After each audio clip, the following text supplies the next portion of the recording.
Yeah, I'd like to call this emergency meeting of Catawba County Schools here we're at 5:03 p.m. on July the 16th, and I'd like to welcome everybody and thanks everybody for attending. Mr. Britton is not with us right now, but he's having a little technical difficulty. He'll be with us shortly. I will now turn the meeting over to Ms. Becky Britton. Okay, at this time, we'll have a moment of silence and then we'll do the Pledge of Allegiance. So if you all please stand.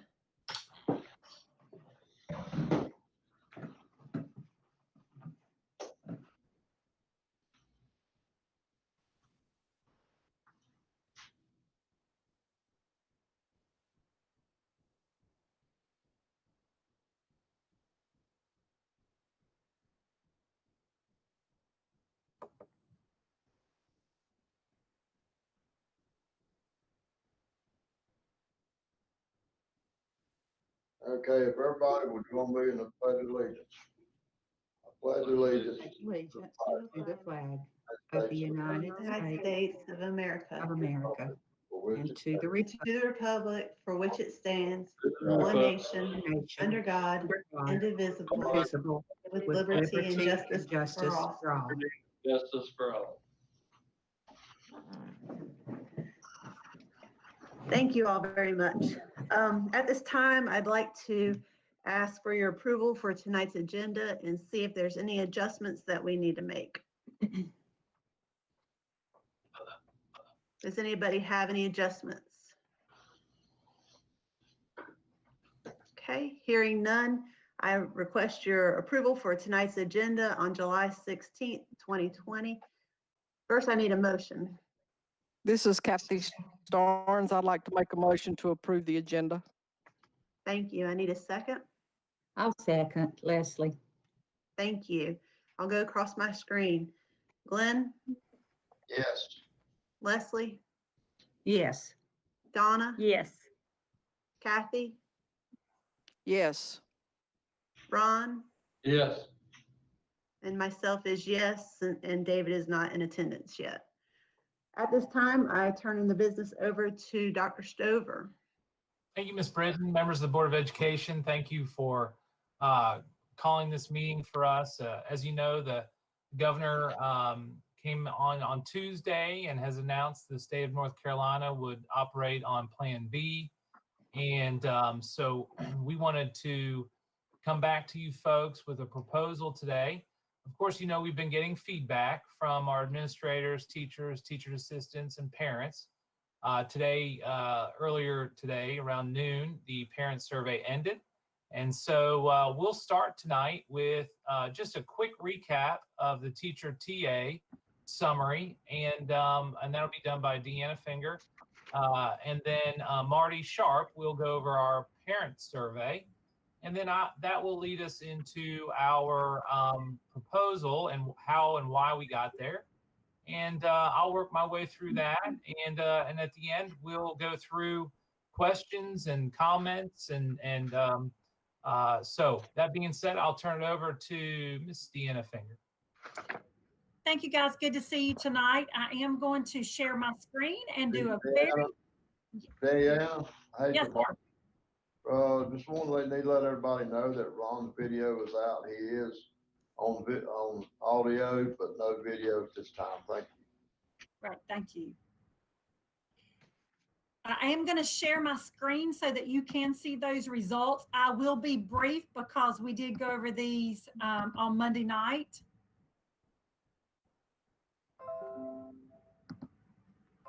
So just a quick review of where we are. I'm on the tab right now that shows the overall teacher reaction to our question about which option in the 50-50 model would they be most interested in. And just to remind you, option 1 was the AABB Friday remote option. Option 2 was a week on a face-to-face and then a week of remote, and then the groups switch. And then option 3 was around prioritizing certain students to come back more than others. That's the general gist of that. So you can see overall for teachers, 58.6% agreed that AABB, although we had comments about, there's still some difficulties with that, but they did feel like it was the best option, 60%, considering 50-50. That would be the way they would want to come back. The breakdown on that is pretty similar. Elementary, I believe, had the lowest for option 1, but it's still very high at 56% preferring option 1. Middle school teachers was a large group of folks, 67% preferring AABB Friday remote, and then in high school, 61% of folks preferring that model. When we look at teacher assistants, a quick review of that, almost 60% once again thought that the AABB model Friday remote would be the best bet. So all that taken into consideration, we do feel like on the staff side of things that option 1 would be a good choice. The other question asked, just to remind you, we did want to know if teachers were interested in coming back more consistently in the K-1 area, because we do think it is good for those children, and 84% agreed that they would prefer that. We felt pretty good about that statistic overall. So those are the staff survey results for 50-50 options for those models. Any questions about that data?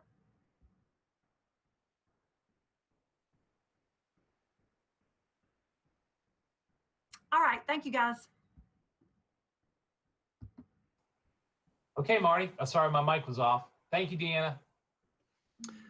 Okay, I'm going to, let me share my screen.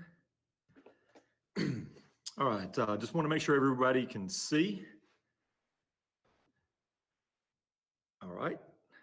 So we did send out a survey to parents earlier this week, actually sent out multiple times to capture feedback from all of our parents about this reopening phase. We did receive 13,910 submissions as of today at noon. And so what you see in front of you is a data page that we created real quickly this morning to kind of pull this data into charts and graphs to easily be analyzed. So as you can see with the graph, we did have option 1 when we were looking at the 2 days in school, the 3 days remote learning. Basically, that is the AABB, as Deanna referred to earlier. We did have the option 2, 1 week in school, 1 week remote. We had the option 3, in-school learning prioritized by student need. And then you had the fourth choice is I prefer my student participate in remote learning only. You can see the breakdown to the left. When I look at the graph, we did have about 2,290, about 16.5% asking about remote learning only. We had for the option 3, 20.3%, 2,822 submissions for option number 3, which was the prioritization. We had 22% for option number 2. That was right at 3,071. And the largest was option number 1, which was the AABB, the 2 days in school, 3 days remote learning each week. And that came in at 5,727 submissions. We did break this down even further into different grade levels. So you can see these grade levels are what the parents had chosen between pre-K through 6. And you saw that at 7,056 submissions. We had 7 through 8 had 3,082. And then 9 through 12 had 7,177. Now, of course, if you add those up, of course, that's going to be more than the 13,000, but it's because we had multiple choices with multiple children in the household. We also asked them, the pre-K1, asking them, would you prefer to have pre-K1 actually attend Monday through Thursday with Friday being remote, face-to-face? The Monday through Thursday, of course, face-to-face, and then Friday remote. We did have a majority of 65. Let me scroll up a little bit. 65.6% of parents, those pre-K1 parents. Now, this is just pre-K1 parents. 2,164 submitted yes. that they would prefer to have Monday through Thursday face-to-face and Friday remote.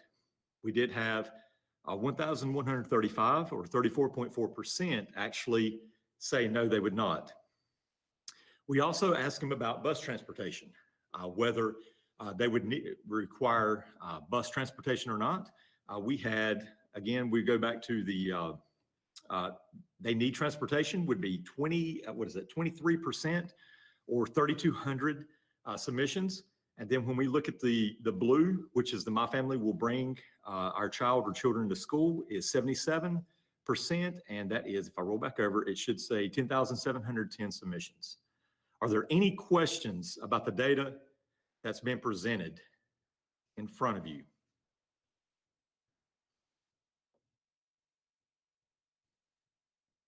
Okay, hearing none, I'm hoping everyone. Oh, go ahead. Marty, were people, did people have the ability to vote more than once? This is a completely anonymous survey. There's no way for us to determine whether they voted multiple times or not.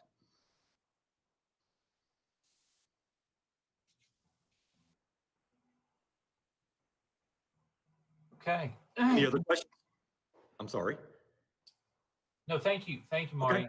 And Let me go ahead and thanks for stop. putting that together for us.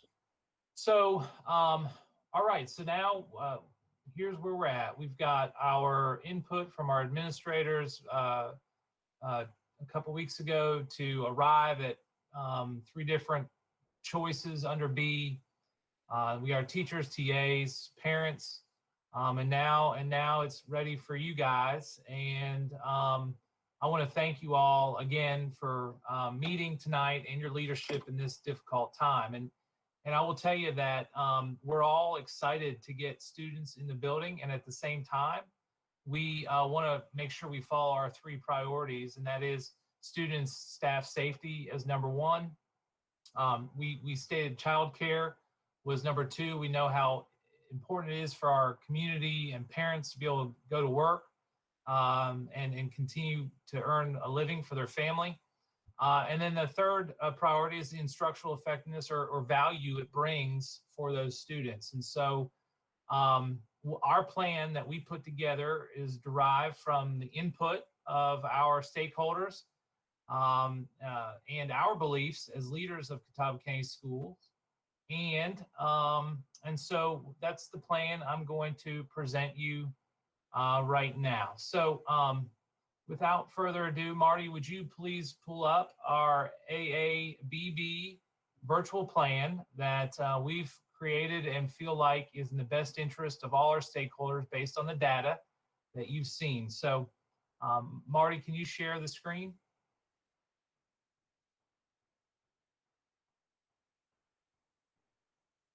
Actually, the tab just closed on me. If you'll give me just 1 second, my apologies. No problem. Let me pull the PDF instead.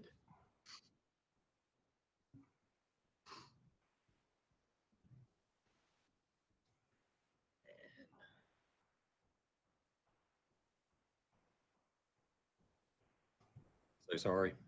I switched rooms and my wireless went down a little bit.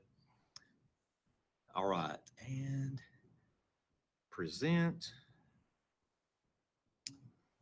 Again, thanks for your patience. All right, can everyone see? It appears that way. Okay, good deal. All right. And of course, the board has this in your folder as well. So let's start with pre-K. And I'll go through everything. And then at the end, I think Mr. Fulbright, our chair, has got a process to go through with questions. Of course, we know there's lots of questions, and we'll try to work through those to the best of our ability, given the circumstances. So here we go. Plan B for pre-K students. I want to explain that, pre-K students in our district are either NC pre-K or EC pre-K, and some are paid and some are scholarshiped. And so we feel it important, and we can follow the DHHS guidelines that we can have those students here in full. And not only can we have them here in full, but we can have them here in full Monday through Friday. And so we're presenting that pre-K come back as staggered as they would determine at each site as they've done in the past. So we didn't lay out exactly how they would stagger that in the beginning because each school usually does that with their folks and how that would work. So we didn't want to determine that for them. So they would follow the guidelines, of course, by DHHS and of our Lighting the Way document from DPI. Moving on to our next one is Plan B for kindergarten and first grade students. And after looking at the data and our belief as well, we believe that kindergarten and first grade would be best suited coming full, as well as we can social distance those students. And we believe that this this time in their lives is very important to be there. And of course it is for all kids, but because of capacity at 50%, we couldn't bring everyone back in full. So we had to prioritize. So what we would ask is that weeks 1 and 2 would be staggered. And you can see we staggered it by last name. So those students would just come one time that week. And the reason they would just come one time is the teacher can work intimately with that group so they can learn a sense of community, establish protocols. It also gives us time to set those safety and sanitation expectations. And it also allows us to work out how we will get students on campus with car riders and buses.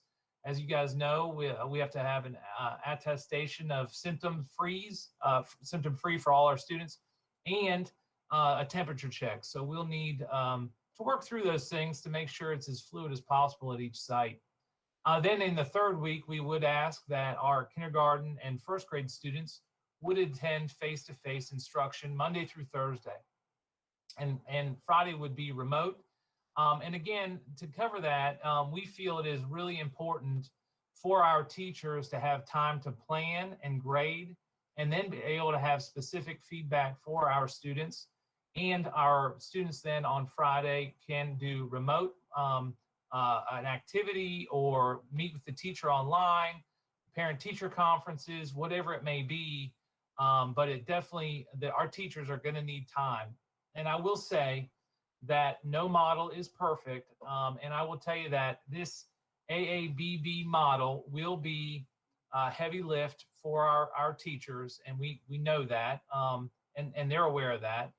It was very important for them to be with kids. And so it's just hard to do online and in person at the same time. And so it's vital that our teachers have the adequate amount of time to plan. So that is our kindergarten through first grade. Moving on to the next one is our, and I would, this is 2nd through 12th grade. Of course, we would keep all the students, elementary students, on the same campus, middle school, and the middle schools, and our high schools at the high schools.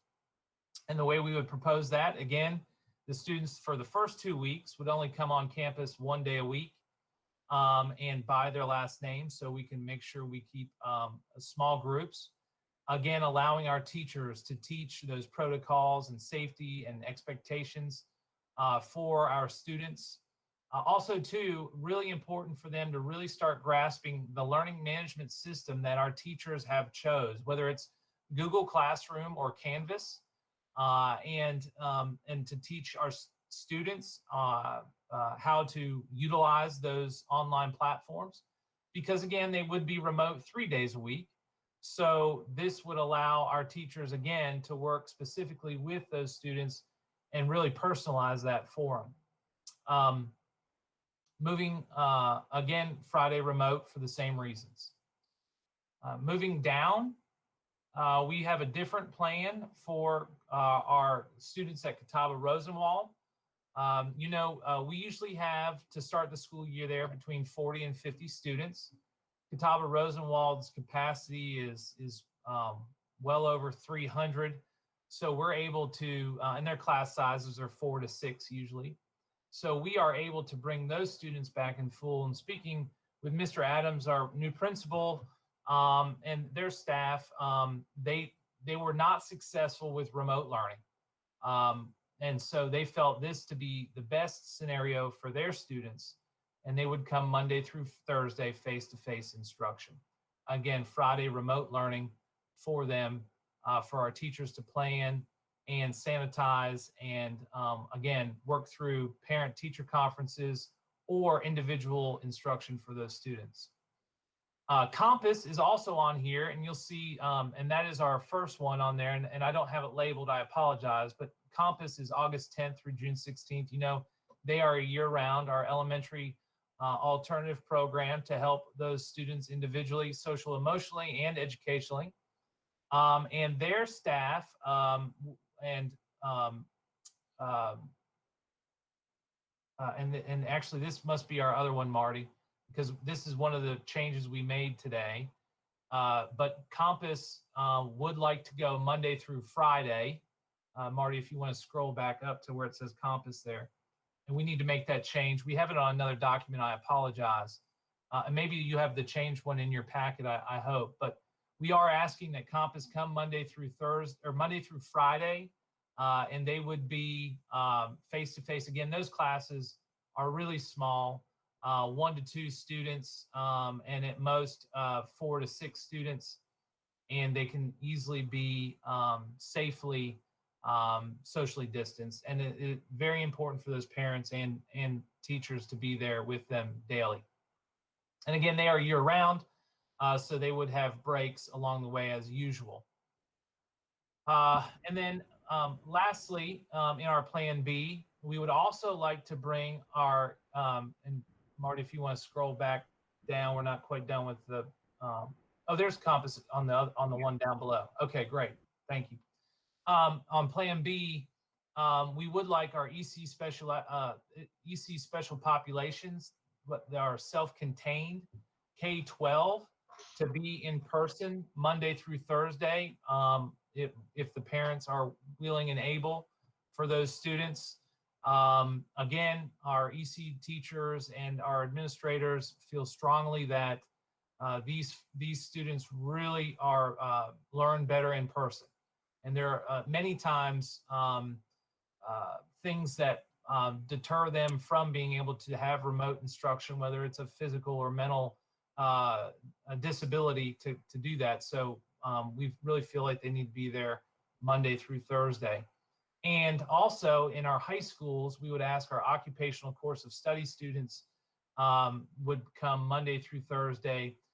Again, citing that remote learning was a struggle for them in the emergency plan, and the fact that part of their high school diploma is earning hours towards work hours, and part of their, again, high school diploma, and which a lot of times they do jobs around the school and campus and at local businesses that we provide transportation for. And we would still be able to do that because we do not have more than 12 students in any of those classes, and we can socially distance, and we would like to have them on campus Monday through Thursday. All right, Marty, if you scroll down. Challenger High School, and I did put that in your folder, has its own, very own unique plan. And I want to compliment Mr. Whalen and their staff. Came up with a plan. They have to follow the CVCC guidelines. So as you guys know, CVCC is remote, and they have a very few courses that are hands-on, depending on what they are. But Challenger also has to follow the guidance from the governor at 50%. And they have come up with a remarkable plan that students will be on campus sometimes, and students will be remote sometimes. And Mr. Whalen and his staff will meet specifically with those parents. As you know, there'll be 100 new freshmen there, and they have 400 total. So they will be doing their very own virtual meetings with them to go over that plan. And you can see in your packet, it is very detailed and thorough, and looks nothing like the common plan that we have for Catawba County schools, because they have to align to CVCC. Our LR Scholars program that we have for our students in high school has to align to Lenore Ryan. And so they will be on the Lenore Ryan schedule. And currently Lenore Ryan is on an A-B schedule. That'd be Monday, Wednesday, or Tuesday, Thursday, face-to-face, and the other days and classes would be remote. And again, so those students who are LR the whole day will fall under that option. The last thing I want to say about this option, and you guys know, was our second priority, and that was childcare. And this is, I think, one of the most exciting pieces of this, although it's not perfect and probably won't meet all the needs. But Catawba County Schools will offer full-day childcare services for students who are remote at the following locations. And there's 6 of them, and of course you can read them, but it's Oxford, Mountain View, Balls Creek, Maiden East, St. Stephen's E, and Snow Creek. And the capacity of those is 50 students per site. And currently we have enough staff for that. I want to applaud Kelly Nicholson and our Quest staff. They've done a great job this summer, as you guys know. Been very successful. It's been safe. And again, we know parents are going to need options. And it is a child care service. And so parents who can't afford the whole cost are able to apply for scholarships through our local child advocacy center. So it is affordable. And the other part is we will also offer Quest at all our elementary schools for before and after school care for when you're not remote on, like we typically do through the school year, before school, because if parents have to get to work, and then after school if they don't get home until later and they want to pick up and drop off their child. So we are excited about that option. And of course, you guys do know that we are working towards providing our own childcare for our own employees as well, separately from this. And I think we're getting a good plan together. I want to thank Mr. Gibbs for getting our subs together on Wednesday to see who would be interested in that. But we are also excited about that. That way our teachers are able to teach, our parents are able to bring them to school when they have to be here. And I think that will be a big burden off of several people in our community that we know this is really difficult on. So we're super excited about that. I'll turn it over to Mr. Fulbright. One last thing I want to say is after we work through questions, and if this was a plan that you folks would see fit, I would tell you that the very next step is that we will bring in our instructional experts, and those are our teachers, to talk about how we will offer our elective classes and how math will be offered at high school. And Deanna can talk about that a little bit. In our subcommittees, we will have our teachers come in, because right now we just need to provide a framework for them, and now they need to tell us what works best for their kids. And so those are our next steps. At this time, I will turn it over to Mr. Fulbright and the board. Questions, comments? Okay, thank you, Dr. Stover. Try to give everybody fair time for concerns, questions, and comments. I will go around to each board member and give you time. And then we'll go around again if needed. And if we need a third time, fourth time, we'll keep going around. We just want to make sure everybody's comfortable. Everybody understands exactly what's going on, okay? And with that, Becky, I'm gonna let you start us off. Questions and comments? Okay, so I guess one of my questions is, how was the number determined for kindergarten and first grade coming full time versus adding another grade level instead of it being K2? So how was that chosen and determined? Yeah, so right now we have capacities by classroom at each site. So I'll use a specific example. Balls Creek's total classroom capacity is 851 students. So at 50% capacity, it is 425 students. So I ask our principals to run the calculation of pre-K 1 or pre-K K1, and then the number of students 50% thereafter. And those numbers align very closely to the 50%. Some are just a little under, and some are just a little over when you include childcare and our EC clusters. So we were right there in that ballpark between about 45 and 55% on different days. And then if you add another grade level, we run the risk of going over pretty significantly. Okay, that makes sense. Okay, is that it, Becky, for now? Okay. I have, of course, I've got questions, but I'll let everybody go through. You just go ahead and make your rounds. Okay, thank you. Donna? Yeah, I have a question about the elementary schools with Cheryl's Ford being on the end of that county. Is there nothing they can do for Cheryl's Ford? For childcare? I'm sorry, let me clarify. You mean a Quest site? Well, no, not even Quest, but childcare. You mean a full day Childcare options, for full day? Now they do have before and after school childcare, right? But they I'm don't talking have- about specifically, I know some ladies out there with children who Yeah. they're working in the racing industry and they're very busy and they're frantic about what to do about childcare. Right. So right now, the reason we only have 6 full childcare sites is because we don't have enough employees. Right. We did talk about if there's a need to try to post to see if we can get more employees. But that's not something we could guarantee at this point. Just simply, we don't have enough Right. employees. To answer your question, can we try? Yes. But it will depend on if we have enough, if we can get enough interest. Right. Okay, thank you. That's it. Okay, thank you, Donna. Leslie? Leslie, turn your mic on, please. She turned off. Very good idea. Turn on your mic.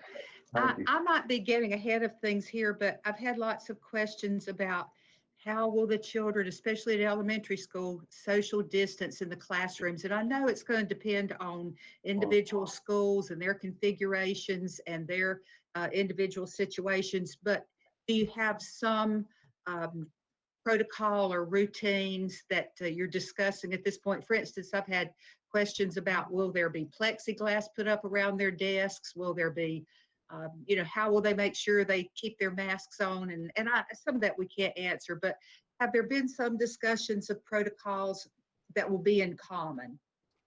Yeah, and like you said,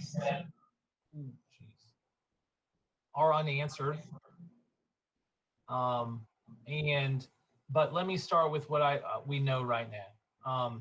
Right now, pre-K 1, we know that in those classes, our classrooms are large enough in almost every one of those cases to have full 6 feet of separation. We also know in the guidelines that it says when 6 feet is not feasible, how to put the kids back to back at the most largest distance you can. So that is the protocol we're following. Some folks have desks, some have tables. So we've talked to them about how to seat themselves at tables 6 feet apart. We are also, as far as the plexiglass you said, for students who have medical issues, we are trying to find plexiglass that would go on their personal desk. Morgan is researching that for us right now. And we do have a prototype for our teachers for you when elementary is so important. When they're doing their reading groups, they sit at the kidney table, the kids come around, so we can social distance them there. But then every teacher will have a barrier that they can use to teach from behind. And our Department of Health and Human Services really thought that was a good idea, so that when you're teaching literacy, especially, the idea of phonics and moving your mouth is so important. So that barrier would be there. We also talked to our administrators today, and one of the questions they asked were, can we create our own barriers if we would like, and if that would make the teacher and the students feel better? And the answer to that question is absolutely, you can. Right now, I don't think that we would be able to provide a barrier for every student right now, But we thought that was a good idea today when we talked to our administrators. So I hope that answers a lot of that question. But again, we still have our own questions too about, how students, young ages especially, and even older, and us adults, the idea of wearing masks for a long period of time. We know that's, in fact, on the telephone call yesterday with Jennifer McCracken, our DHHS lead, and she is working with her team on maybe some different options we can give teachers to help our students cope with those things. So that would be what I can tell you right now, Dr. Barnett. Thank you. Okay, thank you. Kathy? The temperature checks for our scholars coming back to school, will they be before they board the bus or once they get to the location of the school? Oh, our students, Mr. Moore, I'll let you tackle that if you don't mind. Yes, sir. So we have an option of completing an attestation form in which the parents will attest that the student is not positive, has not been around anyone that is positive, is not exhibiting symptoms, and does not have a fever. That's one thing that we can do. When you look into the mechanics of trying to conduct bus stops and take temperatures, it's just not doable. We have the restrictions on the buses with regard to one child per seat. I can tell you that our 72 passenger buses can house 24 students. Our 66 passenger buses can house 22 students. So we're going to be limited, and we're going to ask our parents to partner with us. And if there's any other way that they can get to school, we're going to encourage that. But we are going to have to run limited routes. The idea is the attestation, more or less, is their passport, if you will, to allow them to board the bus, and then we'll take their temperature once they arrive on site. It's the only thing that we could do that we felt like would be an efficient way to get the children on, because if we conduct some kind of health check in the middle of the road, we're causing a backup down the highway. What do you do if a child, because of a temperature, isn't allowed to board the bus and mom and dad have already gone? There's just so many things that we need to take into consideration, and for the safety of the child and to make it as efficient process as possible, that's where we've landed. And I can tell you that we've wrestled with that issue, quite honestly. Yeah.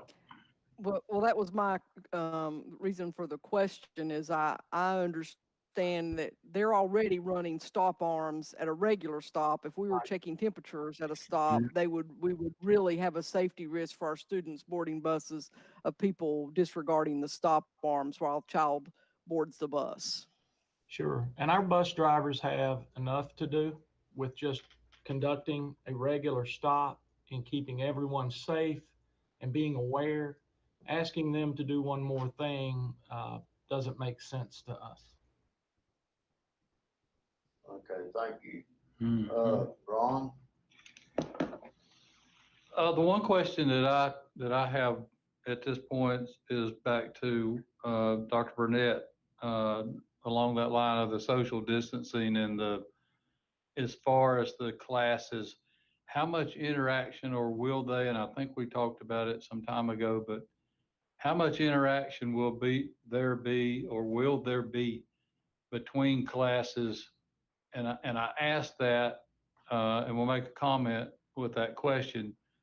In the event that there was a case of someone testing positive, how deep and wide would the quarantine go, or will it shut the whole school down? Mr. Amarath, great question. I'll start with the first part, and I'll have Mr. Moore come in on the second part, although we still have a question about the second part as well. We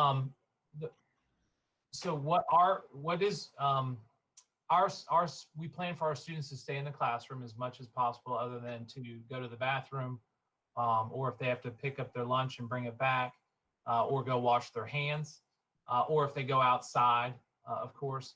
as far as interacting between other classrooms, that would not be what we would recommend. I did talk to our administrators today about the idea of the best practice is, in our opinion, is for the teachers to rotate to the classroom. However, we also know that that is not always the case. And that was a recommendation in the Lighting Our Way document. So I'm leaving it up to the schools to decipher and if they can keep the proper social distance in the hallways for that. And that would be more geared toward elementary, you know, as we do the, we have like 4th grade and one would do math and one would do science and we departmentalize, we call it. So that's where we would encourage a teacher rotation versus a student rotation. But again, we did leave that up to the administrators if they felt like they could social distance that. And then, Mr. Moore, I'll turn it over to you about our sanitation plan. Maybe you would just hit on real quick, and then Mr. Abernathy's question. Yes, sir. So one thing, the beauty of the soft rollout or the slow rollout, if you will, is being able to teach appropriately the sanitation protocols that we're going to have in place, the check-in procedures, social distancing, other things that are going to be necessary for their health and safety. As far as what if happens, and we've experienced probably since the pandemic began, 5 to 6 employees or other close individuals to employees, in which what we have learned is every situation is different. And the guidance that we've received from the North Carolina Department of Health and Human Services most often ends with consult your local public health department. We are learning that typically the quarantine extends to those individuals that are living in close quarters. So if we are able to practice to some degree appropriate social distancing and the wearing of masks, what does that mean? It's up to interpretation, and we're going to allow our local public health, who I can say have been extremely helpful, to help us decipher. I wish I could give you a better answer than that. The best thing that we have right now is the health checks to try to keep the children from coming into the building. It's much easier for us if we're able to stop that child from entering the building. Our employees will go through health checks as well, and have been. We've been doing that here at the central office. It's been done at the school level. That's going to be very important for us to help slow the spread.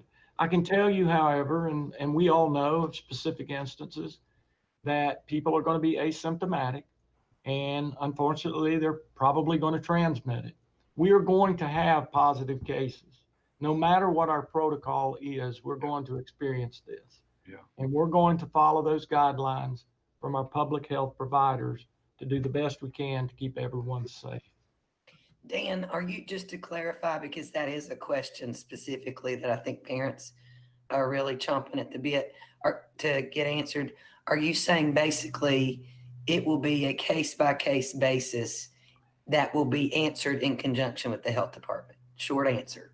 It really is. Okay. And quite honestly, every time we've had a situation, that's one of the things we've done. And Jennifer has coached us through that.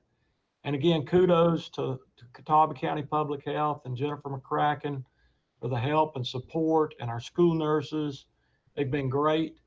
They've been very willing to answer our questions, but truthfully, it's case by case. Yeah. And and this is a question for the public. Will parents be notified when a positive case happens in a building? Well, I'm going to give an attorney response. Okay. Okay. It does depend. If there is a positive of a child or an employee, and we had a situation earlier this summer, quite honestly, and we felt it the prudent thing to do to communicate to our families. Quite honestly, it happened in one of our child care settings. We told them that we do not think that there was an opportunity for transmission to occur, but we wanted them to be aware and to monitor their child's symptoms and to give them guidance if they wanted a test. So yes, if it occurs, and it's not quite that simple, but to me that if it occurs in your building, then yes, the opportunity may be that we do reach out to parents and let them know that to the extent we can with regard to HIPAA and FERPA. We have to be careful with that. So it literally is going to be a case-by-case basis. I would also add that we have a question to public health now, as well as, what if it's not the child, but it's in a close family member? The child doesn't have symptoms, but a family member who they live with does. And let's say they were at school, they didn't have any symptoms. What do we do then? Obviously that child has to quarantine, but like Mr. Abernathy said, is it the whole class though at that point, because that child was there? So that question is out there. The other thing I will tell you too is Mr. Moore is creating a sanitation guide that will say how we're cleansing everything each day and our hand washing and those type of things. But we're also adding to that a flow chart that will say if this, then that. And Crystal's helped us through that. We're just finalizing that, and that will go out next week too if this plan is approved. So all parents have all the information that we can give them for any what ifs that could come about that we can. Thank you for the question. Thank you. So along that, when we talk about, and I think when you mentioned that about the HIPAA issue, and of course I live and sleep some of that in my job. Part of it is going to be in that if a student does test positive, and then the health department, when Mr. Moore addressed their part, then they're going to peel back the onion, if you will, and start, as I have been a part of that. Who have you been in contact with? Da da da da da da. So regardless, it's gonna permeate that structure regardless of how we perceive it to be. So at that point, then it would be out there. And I guess from my standpoint of, I know we can do all we can do on that, but I think we have to be prepared, because tensions, as we all know, are going to be high, and there's going to be some that are going to disagree with regardless of what we do. And so there's going to be that, I'm concerned that there's going to be that mass, almost exodus of this is what I knew would happen. And so then we're going to may have to restructure some stuff, in that we're going to have less kids in the rotation of being there than we did in that whole deal. So those are kind of my main things. I will also confirm too, Miss Jennifer McCracken told me yesterday, our school nurses will be that person who does the investigation process. Okay. And good. so she did confirm that. Now, you know that unfortunately we do not have a school nurse per school, so they are on a rotation. And right now, the county is going to reassess in January the possibility of adding 2 more. But for right now, we have what we have, and we'll make the best of it from there.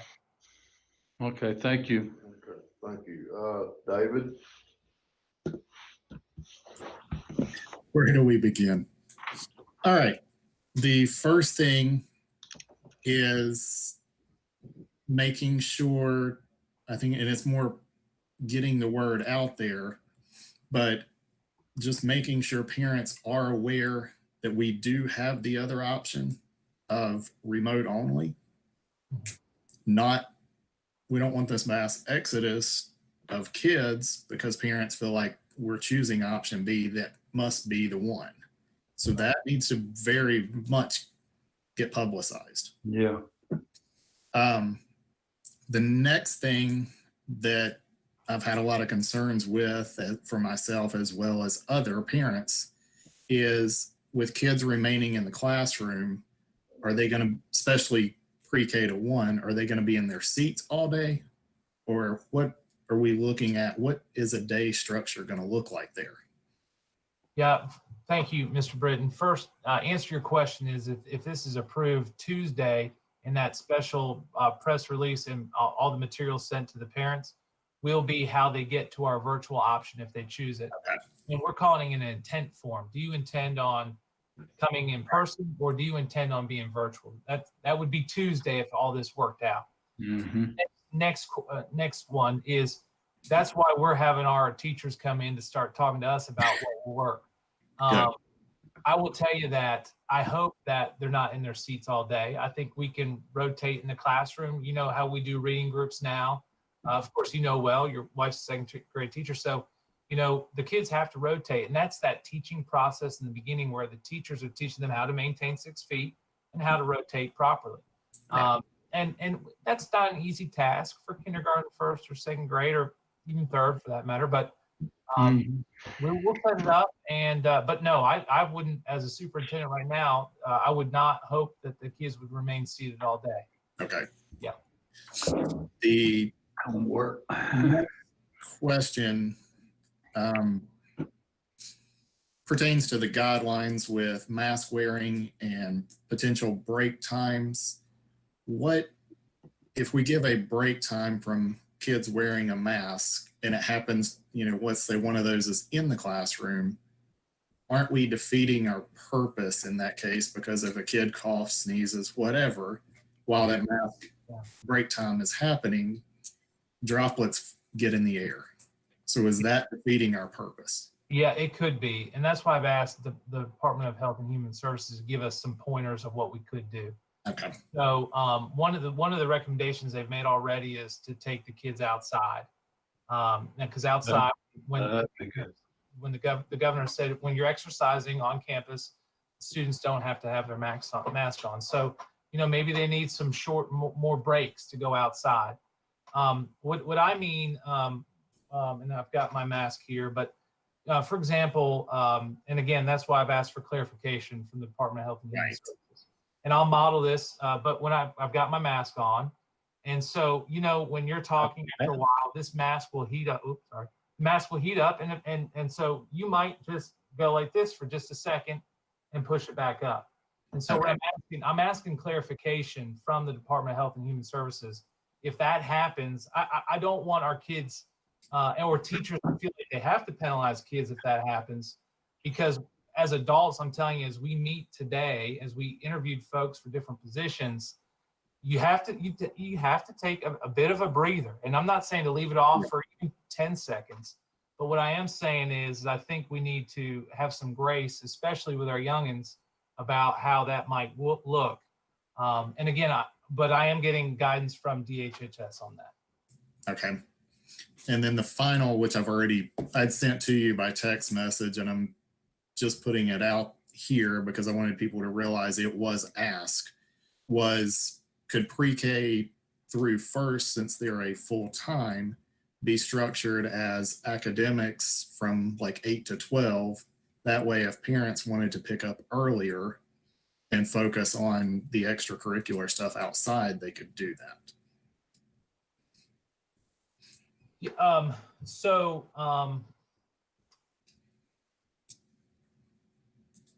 I don't have the answer to that question right now. I think there's kindergarten's a unique grade level. First is not.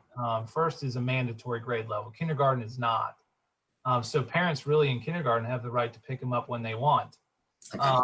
I think I hate to do this to my dear friend and colleague, Deanna Finger, but I'm going to have to. Do you have any suggestions on that for Mr. Britton this evening? Yeah, the thing I would say to that in thinking about that comment, and I'm truly glad you brought it up because I hadn't thought about it yet, but I do think those are the things that'll come up next week in our teacher feedback, and those are the things that are coming next. But I do like the idea. And as we design the block schedule, or the encore teachers pushing in for some of those special classes to make sure the teacher has a planning and the kids get the benefit of those classes still, they'll have to push in, of course, but I don't see why we couldn't figure that out for the afternoon, to be honest with you, because it's a limited amount of grade levels we'd have to figure that out for. In second through sixth, we're hoping they don't leave early because we need every second we can get with them academically. But I do see what some of those parents are going to be nervous about it. But I do think that's something we could potentially try to handle and do if the K-1 teachers feel like that's a good idea. I think they will. That I think would be, for myself as a Yeah. parent, I think it would be kind of cool. Yeah. But more so, going from when we put Lucas my child through a pre-K program, we had him at a half-day program.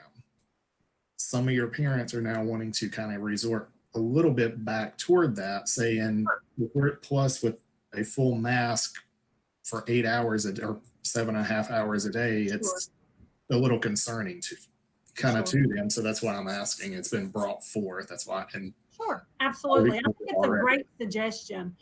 So I've got it written down and something that we can bring up next week as we start to try to put all these pieces together instructionally. Yeah. Okay. And I think I'm at this point good. Good. Okay, thank you. Okay, we're gonna start round 2 with questions, and I've been asked if we could stick to maybe one question per person at a time. Becky, I'll start back with you.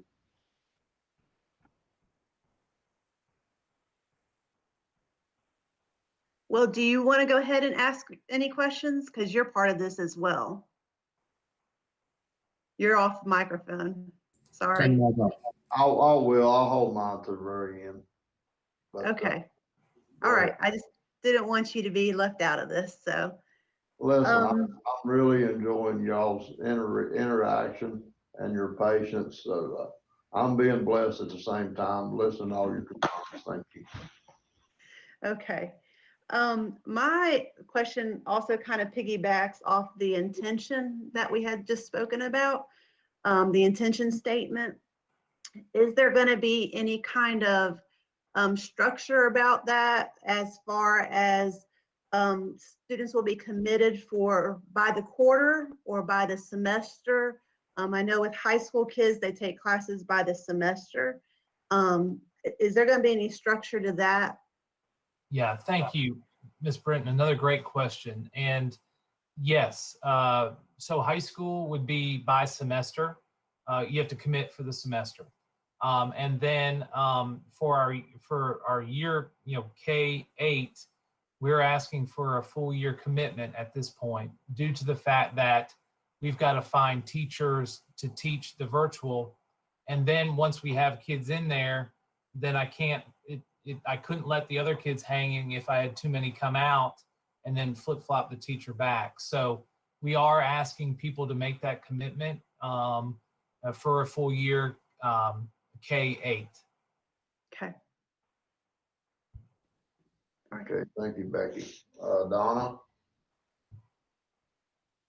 So I guess this question is for you, Dr. Stover, in the cabinet. Will the teachers at some point be able to ask their individual questions? For example, I've had several teachers ask me specifics about, what if a student in my A class is tested positive? Do I go into quarantine? What happens with my sick leave? Who pays for that? Those kind of questions. Will they have an opportunity at some point to iron out those kinds of questions? Or is that a question for now? Well, no, that was a great question that I can't answer right now. I mean, if absolutely, anytime they have questions, and we can address those. So what we would ask is that if it's a school-based question, of course, ask the administration there. If it's for us, then they can go ahead and send those questions now via email. We'd be happy to.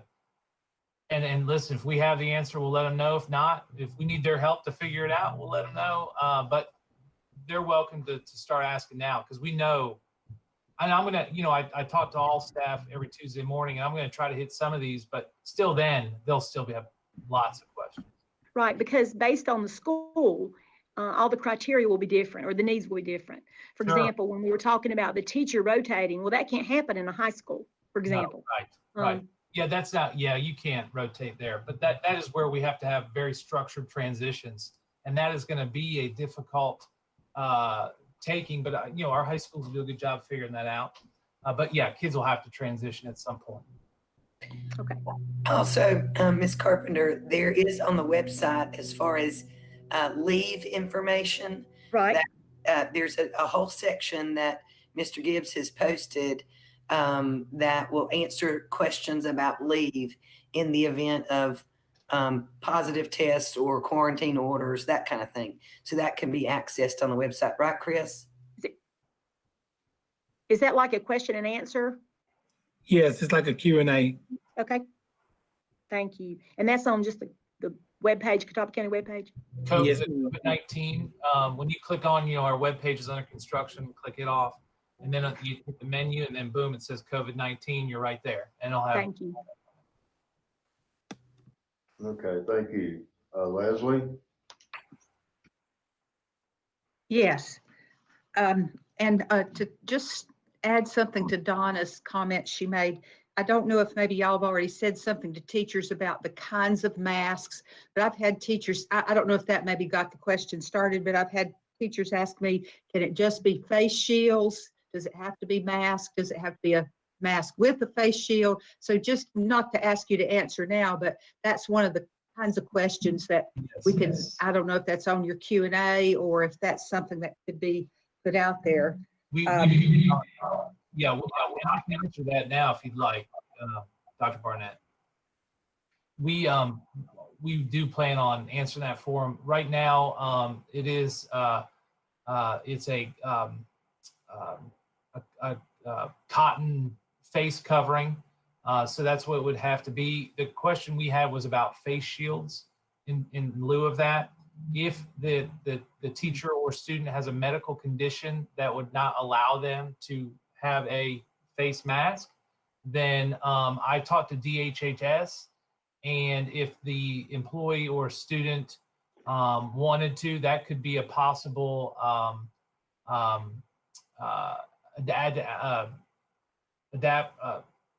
what's the word I'm looking for? I guess a Would be allowable.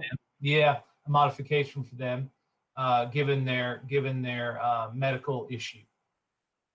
Okay. And that was tagging on to Donna. So my own question is, I know that no one is more aware than you, Dr. Stover and Deanna and Mr. Moore, all of you and Mr. Gibbs, of how quick the time's passing. But I think the one thing I hear people say a lot that they've asked me is, when are you going to tell us?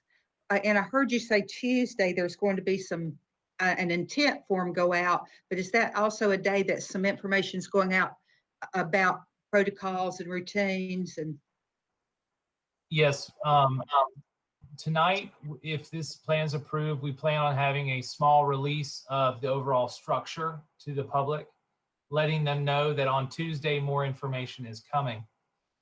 In that information on Tuesday, it will outline our sanitation practices. It will not cover every piece of protocol in there. Our plan is to deliver that in small doses through videos. I do plan on doing a video release with this for our community.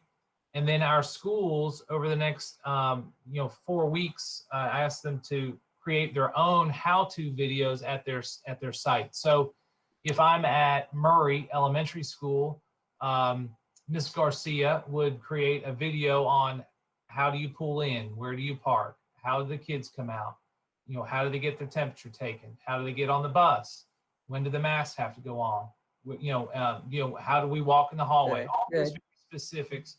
We are going to do video by school. I'm gonna hit the broad stuff, and then each school is going to be very specific, because that's what the parents and kids want to know is their own school. thank you. Okay, Kathy?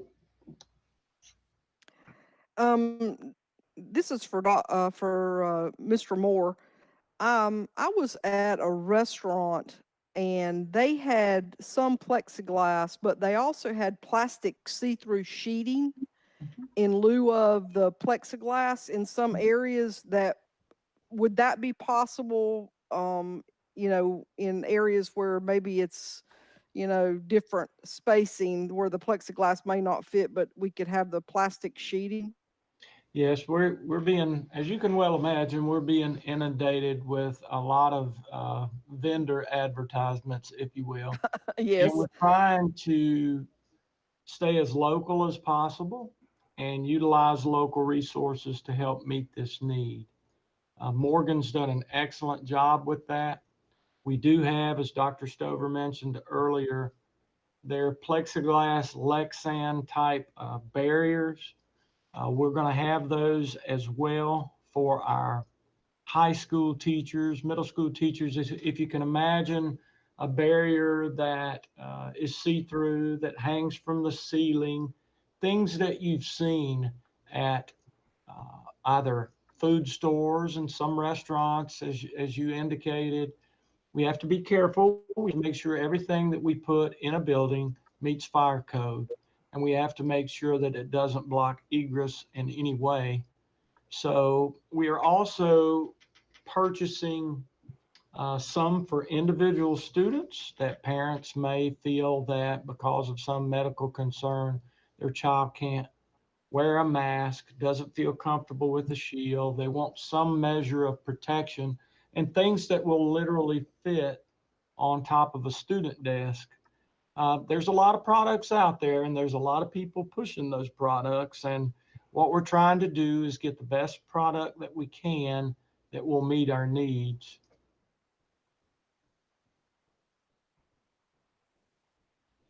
Did that answer your question, Ms. Storm? Yes, sir. Thank you very much. You're welcome. I'm just thinking we have a lot of little bodies who are going to be in school for the first time in a long time, and we need to protect them from themselves as best we can. Agreed.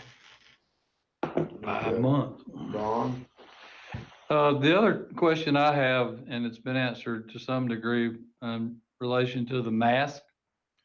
With everyone wearing them, do we have enough, and are we prepared for that? Then another part of that is that are we providing all the masks, or can people bring their own mask?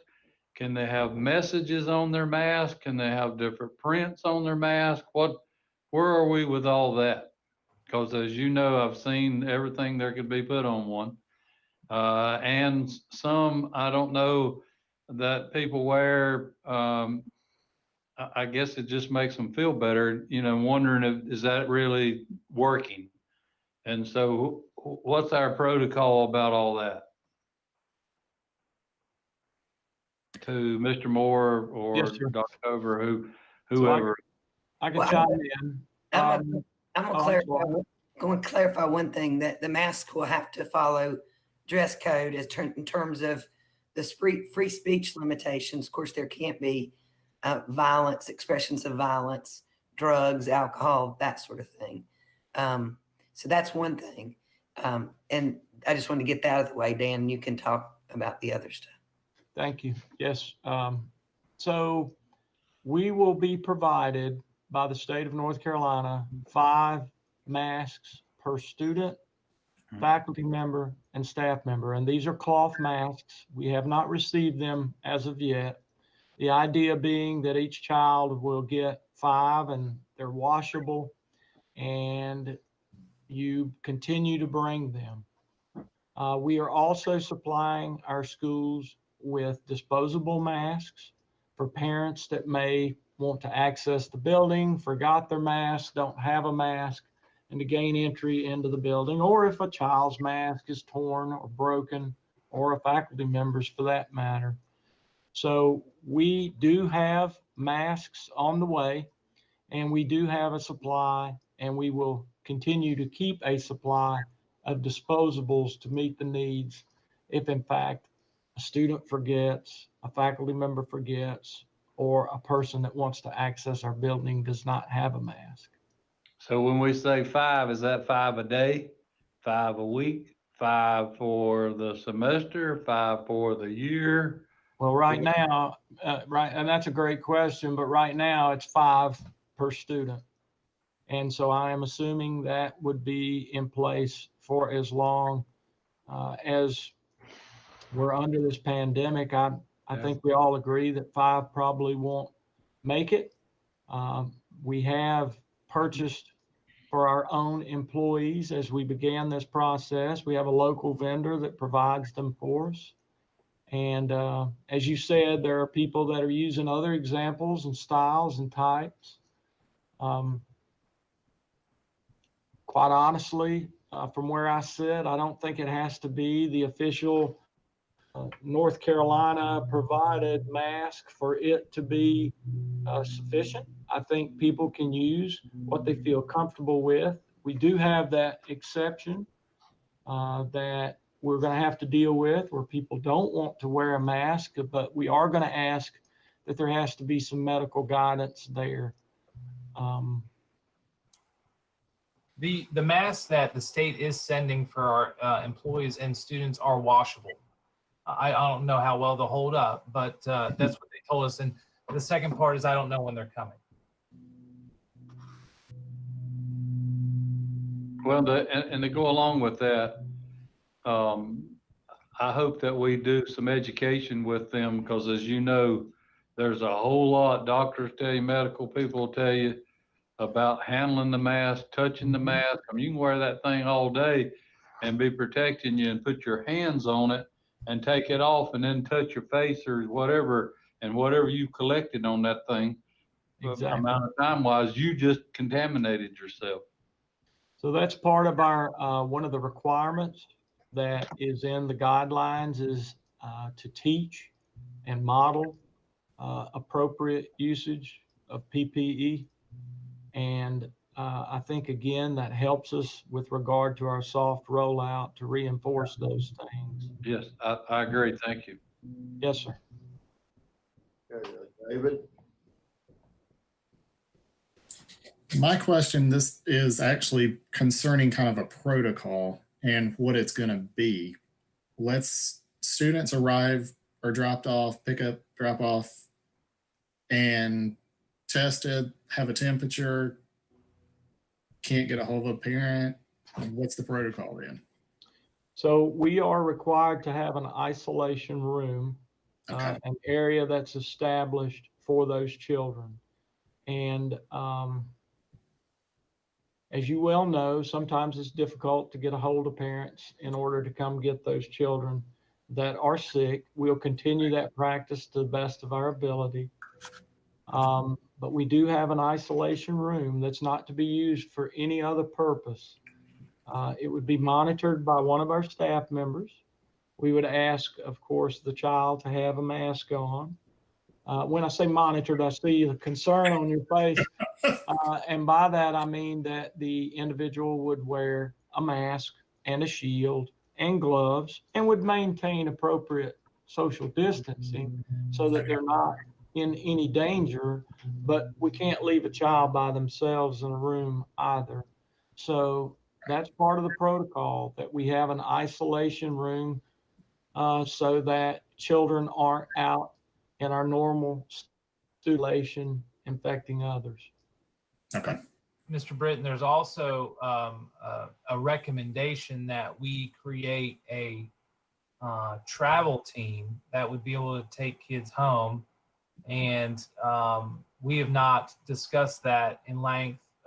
We know that there's some issues with that too, in regards to transporting children. And of course, then it becomes a little more close proximity, although we do have short activity buses that we could probably use, but we would have to defer to our school board attorney on that, Ms. Crystal Davis. Do you want me to talk about that now? If you wouldn't mind, because that is something we're going to have to Okay. address. The issue relating to transportation of students is we have to, it's a an extreme liability concern to have employees transport children in their own vehicles. Okay, so we would need to have a plan in place where we're either using a school vehicle. The biggest issue I have with that in these times is that a school vehicle is a very enclosed space. I think it's one of the more intimate things that people actually utilize on a daily basis. And to me, it's harder to clean even than a bus. So I would recommend a plan in place if we're going to allow for that it be some sort of bus or that you can social distance or an activity bus. I don't know how they are structured in terms of if they have the smaller ones. But I would strongly discourage. Right now, we don't allow employees to transport children in their own vehicles. I'm even concerned, to be honest with you, about our employees opening car doors. So, and the reason is because that people sneeze in their car, it's trapped. Exactly. You know, Open car doors and things. things happen in that car, especially with car seats and all that kind of stuff. And Yeah. so, and people aren't as, you know, some people aren't as detailed in cleaning out their vehicle as others. So, my advice would be to absolutely not allow personal vehicles to transport children. Not just because of COVID, but for personal liability issues. If we can, but no guarantee it, then possibly a plan in place to utilize our own transportation buses. But again, I don't know how practical that is, because you would technically almost need to have one poised at each school. And where would you take the child? If you Exactly. can't get the parent, where would you take the child? I think that's something that it's a slippery slope. If we can't promise that we'll be able to. There may be an emergency situation where we might have to, but I don't think it's prudent to begin promising that, even though it's a recommendation.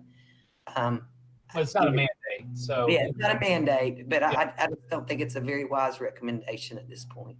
Okay. That's where I was hoping we'd land. That's a difficult. It just generates more questions than answers. Like you said, Dr. Barnett, where are you going to take the child?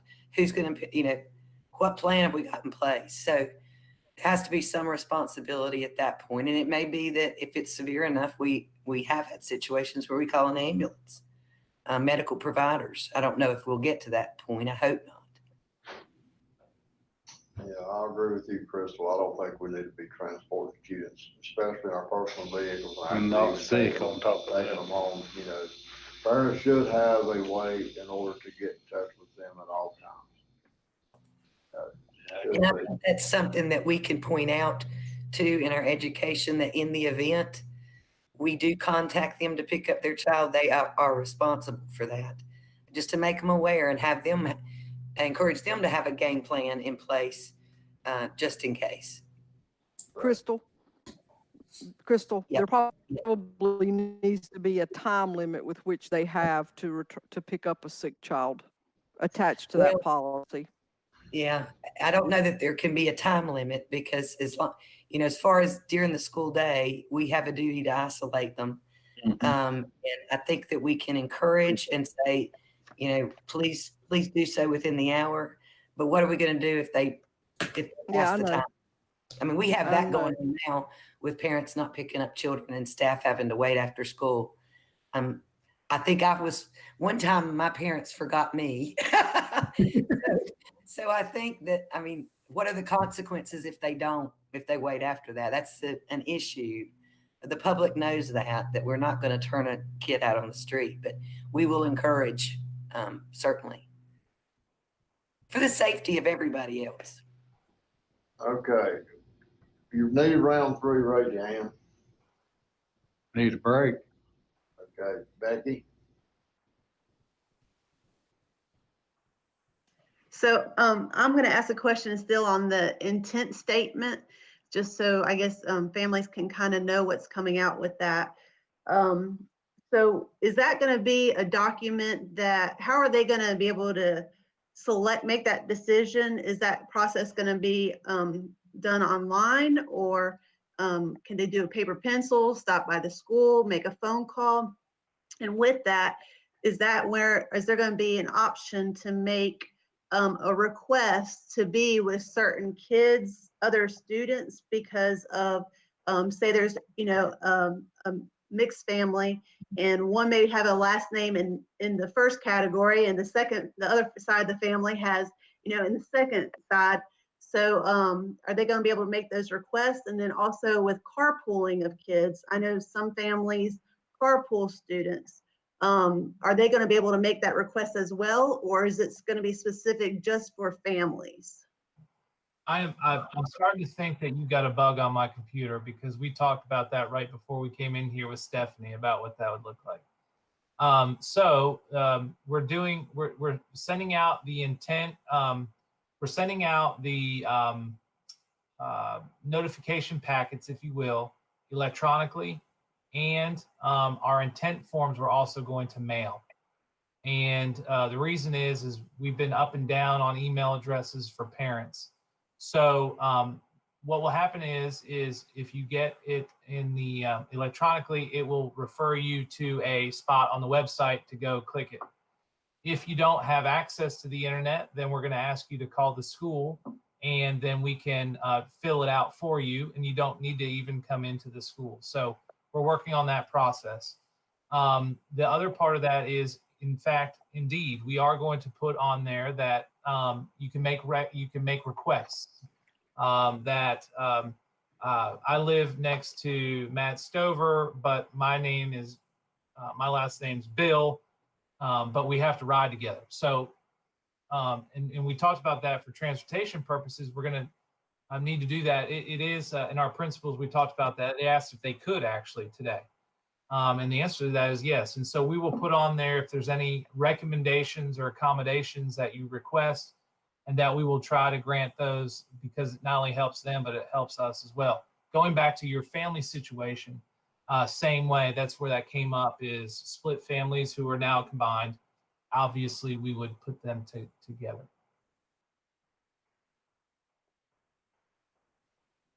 Okay, does anybody else need round three? Glenn, I was checking my email, and we had received an email about 10 minutes to 5 from somebody at the high school at St. Stephen's. So I forwarded that to Dr. Stover and Crystal for their review. It needs to be read, and it's a long email, but in any event, the only other thing I have is, do we have backups in our TA and EC departments for those, in case anybody would be sick? Do we have a backup to those teachers for EC classes? Mr. Gibbs? One of the things we're looking at is substitutes, and having a pool of substitutes that can do that. And we're also looking at talking with our principals about that next week, about what ifs. This is uncharted water, so we're looking at, if a teacher gets sick, what happens? Who's going to take that teacher's place? Do those students go on online learning? There's a couple of options we can look at. But I will tell you, Ms. Starnes, that's one of the things that we're looking at right now. If a teacher gets sick and has to go out.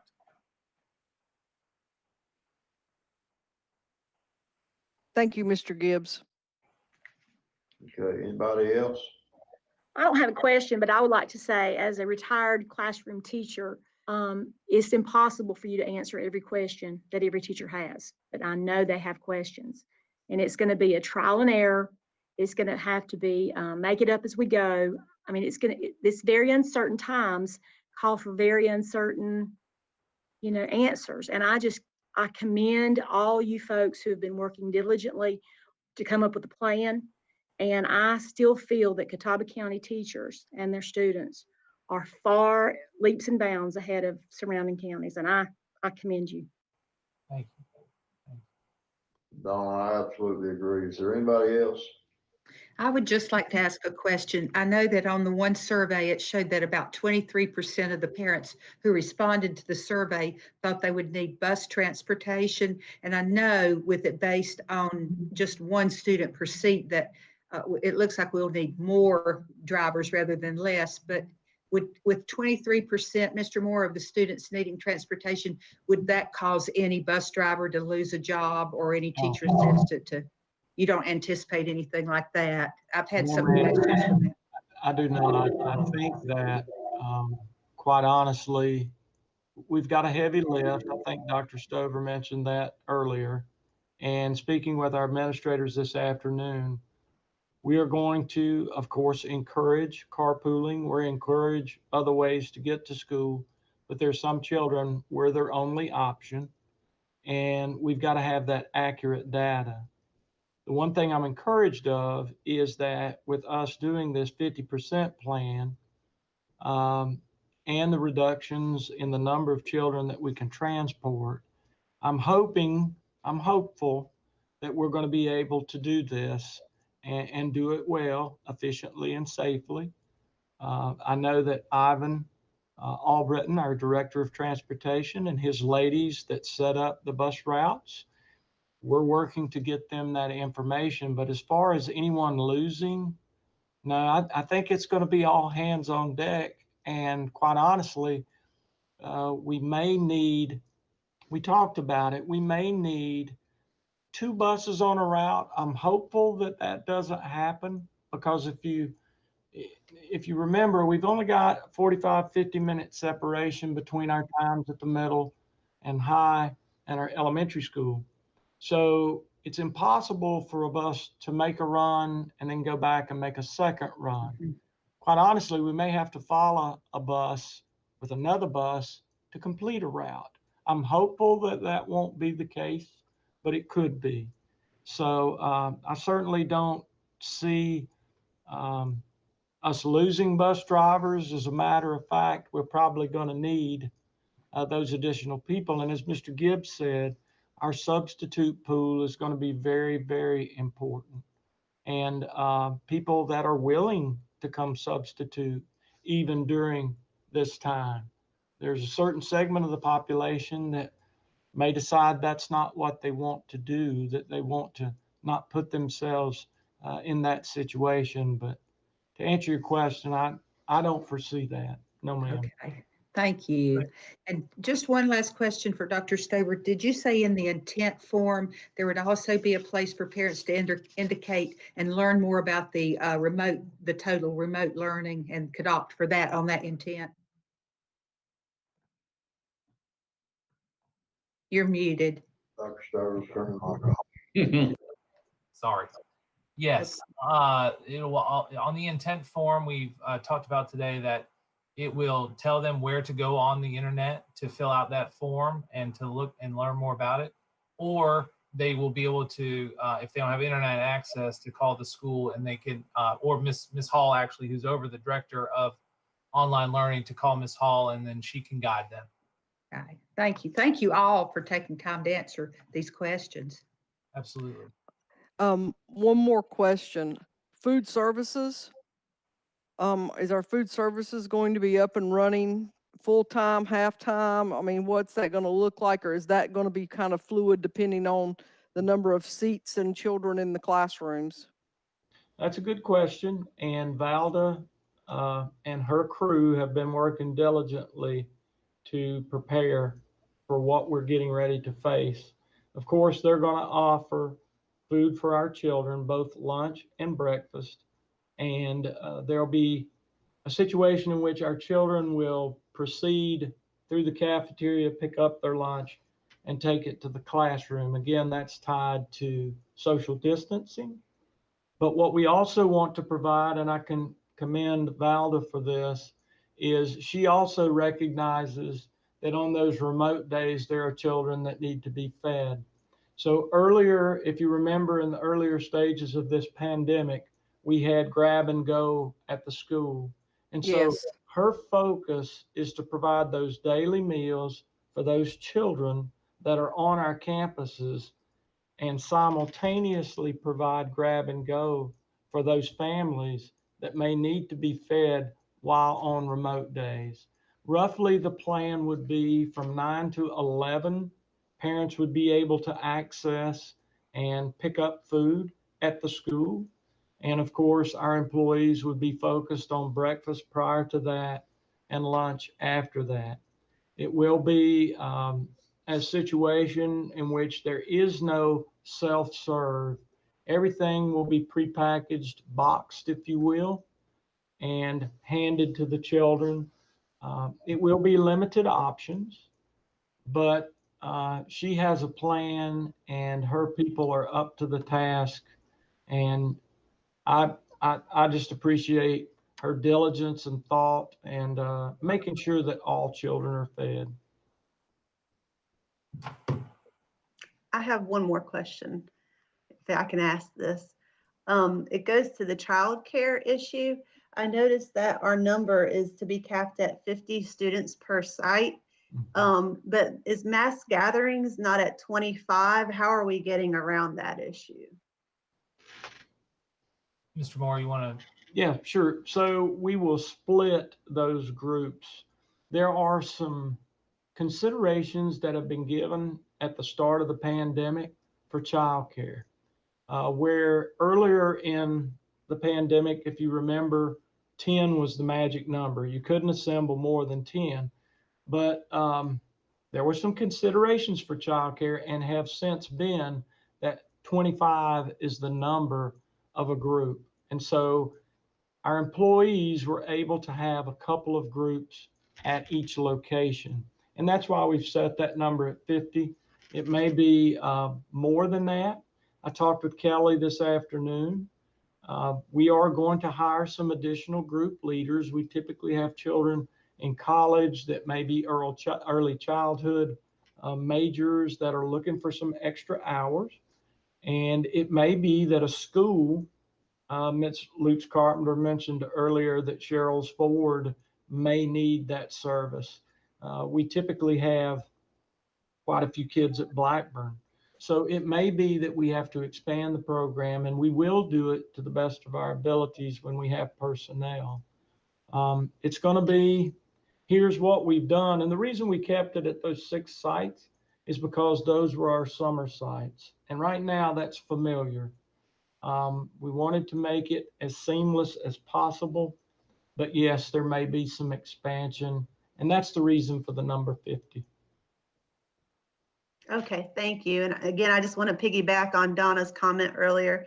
I really appreciate all the hard work and time that you all have put into this. I know it has been quite a journey for you all, and I just want to say thank you again.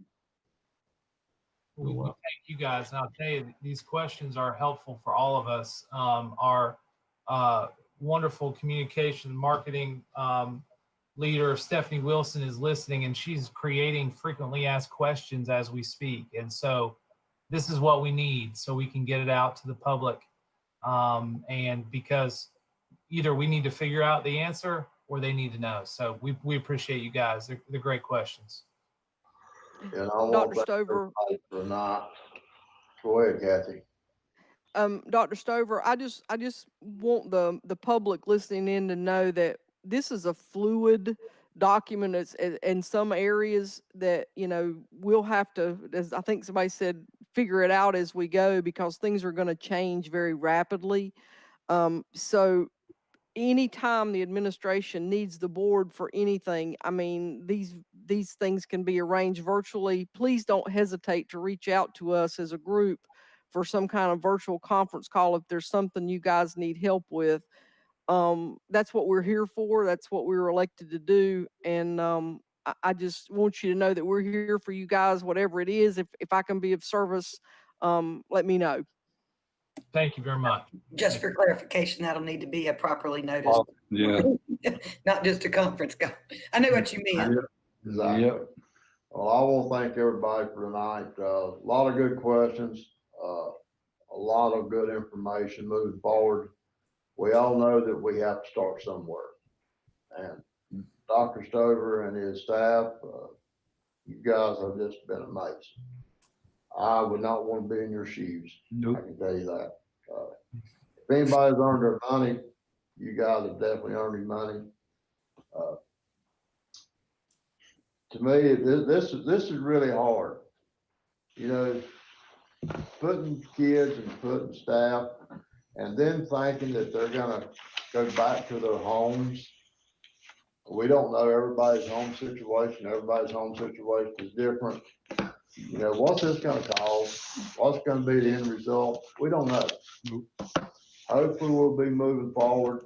We'll get out of this mess soon. But tonight, our job is to give our administration the approval to move forward with the plan that they presented.